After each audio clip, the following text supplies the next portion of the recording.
1 2 3 star. নমস্কার, আমি সমীরণ Garia, CEO Vinayak automobiles পক্ষ থেকে আপনাদের চ্যানেলের সকল দর্শককে জানাই ৭৮তম স্বাধীনতা দিবসের আন্তরিক অভিনন্দন ও শুভেচ্ছা। আজকে ভারতের এই ৭৮তম স্বাধীনতা দিবসে আমি আপনাদের মতো সকল শুভবুদ্ধি সম্পন্ন মানুষের কাছে আবেদন রাখব দূষণমুক্ত বাংলা গড়ে তোলার কাজে আমাদের সঙ্গী হবার জন্যে। আমরা দেখেছি দিল্লির মানুষ বছরের অনেক সময় সূর্যের মুখ দেখতে পান না। পেট্রোল আর ডিজেলের বিষাক্ত কার্বন মনোক্সাইড ধোঁয়া দিল্লির আকাশকে আচ্ছন্ন করে রাখে বছরের বেশ কয়েকটা দিন। করোনা ভাইরাসের পর থেকে আমরা প্রত্যেকেই পাবলিক ট্রান্সপোর্টকে ছেড়ে প্রাইভেট ট্রান্সপোর্টে ব্যবহারে বিশেষ আগ্রহী হয়েছি। এতে করে ভাইরাসের ছোঁয়া হয়তো কমেছে, কিন্তু আমরা প্রত্যেকে রাশি রাশি দূষিত ধোঁয়া বাতাসে ছড়িয়ে দিচ্ছি। আর তাতে করেই মনে হচ্ছে হয়তোবা আগামী সময়ে বাংলার আকাশও দিল্লির মতোই ধোঁয়াশাচ্ছন্ন হয়ে পড়বে।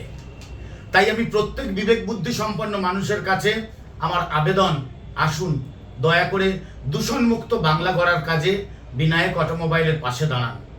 আপনার পেট্রোল গাড়িটা বর্জন করুন, ইলেকট্রিক গাড়িকে আপন করে নিন। এখন আপনারা ভাবছেন আমি ইলেকট্রিক গাড়ি ব্যবহার করলে কতটুকুই বা দূষণ কমবে, আর এত লোক পেট্রোল গাড়ি ব্যবহার করছে, ডিজেল গাড়ি ব্যবহার করছে, বাতাসে কত পলিউশন ছড়িয়ে যাচ্ছে, তো আমি সামান্য বন্ধ করলে কি সুবিধা হবে? স্যার, আমরা আজকের এই স্বাধীনতা দিবস পালন করছি কিছু বিপ্লবীদের জন্যে, যারা নিজেদের প্রাণ দিয়ে, নিজেদের রক্ত ঘাম দিয়ে ব্রিটিশদের বিরুদ্ধে লড়াই করেছিল আর আমাদেরকে এনে দিয়েছিল এই স্বাধীনতা। ক্ষুদিরামের সেই গান আমরা সকলেই জানি, একবার বিদায় দে মা ঘুরে আসি। সেই গানে বলা হয়েছে ১২,৩৩,০০,০০,০০০ রইল মাতর বেটা বেটি।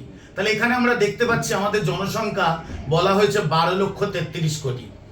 কিন্তু স্বাধীনতা সংগ্রামে যাদের আমরা খুঁজে পাই বা যাদের অবদান কথা আমরা জানি বা জানি না, সব মিলে তাদের সংখ্যা খুব জোর ১২ লক্ষ হবে কিংবা ১,১২,০০,০০০ হবে। তাহলে বাকি ১১ লক্ষ লোক কি করেছিল? বাকি ১১ লক্ষ লোক ওটাই ভেবেছিল যে ইংরেজদের বিরুদ্ধে লড়াই করে কি হবে, আমরা তো বেশ ভালো আছি, শুধু শুধু ঝামেলা করতে যাব কেন, আমরা বেশ আনন্দে আছি। কিন্তু এই ১,১২,০০,০০০ লোক দেশের জন্যে তাদের জীবন, যৌবন, ঘর, পরিবার সব ত্যাগ করেছিল। আর এই ১,১২,০০,০০০ লোকের জন্যই আজ আমরা স্বাধীন ভারতের নাগরিক। স্যার, বিন্দু বিন্দু থেকেই সিন্ধু হয়। একজন একজন করে পরিবর্তন করেই করতে পারে দেশের আমূল পরিবর্তন। আজকে আপনি দূষণের বিরুদ্ধে নিজের অবদান সৃষ্টি করলেন ইলেকট্রিক বাহনকে আপন করে নিয়ে। আপনার দেখা দেখি অন্য মানুষেরা উদ্বুদ্ধ হয়ে আরও ইলেকট্রিক বাহনকে আপন করে নেবে। এইভাবেই তো পরিবর্তন আসে। আর এইভাবে পরিবর্তন করতে পারলে আমি নিশ্চিত আগামী দিনে আমরা আপনাদের সাহায্য নিয়ে সুন্দর দূষণমুক্ত বাংলা গড়ে তুলতে পারবো খুব সহজেই। আপনাদের মধ্যে অনেকেই বলবেন যে ইলেকট্রিক ভেহিকলসের উপরে ভরসা করব কিভাবে। ইভি কেনার ব্যাপারে আমি আপনাদের কতগুলো টিপস দিতে চাই আজকের দিনে। অনেকেই আপনাকে বলবে ৩০,০০০, ৪০,০০০, ৫০,০০০ টাকায় গাড়ি দিচ্ছি।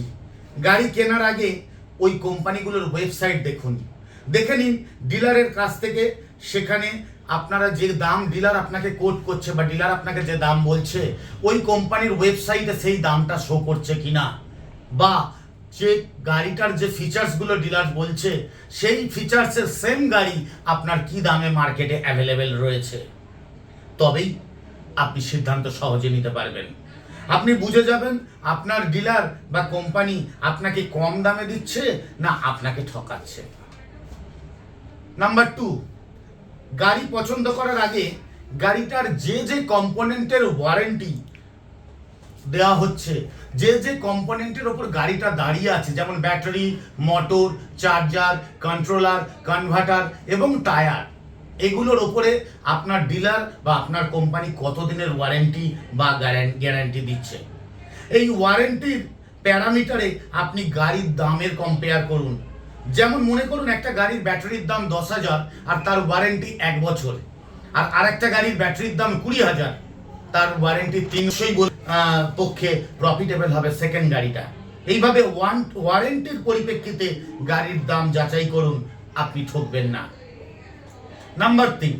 নাম্বার থ্রি হলো যে কোম্পানি বা ডিলার, যে কোম্পানি বা ডিলার আপনাকে ওয়ারেন্টি দিচ্ছে বা ওয়ারেন্টির কথা বলে আপনাকে গাড়ি বেচছে, তার বিশ্বাসযোগ্যতা কতটা সেটা পরীক্ষা করুন। তার ব্যবসায়িক প্রতিষ্ঠা কত সময়ে এবং কতদিন ধরে তিনি বা সেই কোম্পানি ভারতবর্ষে বা অন্য কোনো প্রান্তে ওই প্রোডাক্ট বা অন্য কোনো প্রোডাক্টের ব্যবসা করছেন, সেটা দেখুন। মানুষের বিশ্বাসযোগ্যতা তিনি কতটা অর্জন করতে পেরেছেন এই প্রোডাক্টে বা অন্য কোনো প্রোডাক্টের দীর্ঘদিন ধরে, সেটা যাচাই করুন। এই যে তিনটে মূল পয়েন্ট বললাম, এই তিনটে মূল পয়েন্টের উপরে আপনি যদি কোনো গাড়িকে যাচাই করেন, তাহলেই আপনার কাছে পরিষ্কার হয়ে যাবে যে কোন গাড়িটা আপনার নেওয়া উচিত, কোন গাড়িটা নেওয়া উচিত নয়। সর্বোপরি আজকের স্বাধীনতা দিবসে আমি আপনাদের কাছে আবেদন রাখবো ভারতীয় ব্র্যান্ডকে আপন করে নেওয়ার জন্যে। ভারতে তৈরি ভারতের কোম্পানিকে আপনারা আপন করে নিন। ভারতের অর্থনীতিতে উন্নতিতে আপনাদের অবদান চিরস্মরণীয় থাকবে। ধন্যবাদ সকলকে। পুনরায় ৭৮ বছরের স্বাধীনতা দিবসের শুভেচ্ছা শুভকামনা জানিয়ে নমস্কার জানিয়ে শেষ করছি। ধন্যবাদ।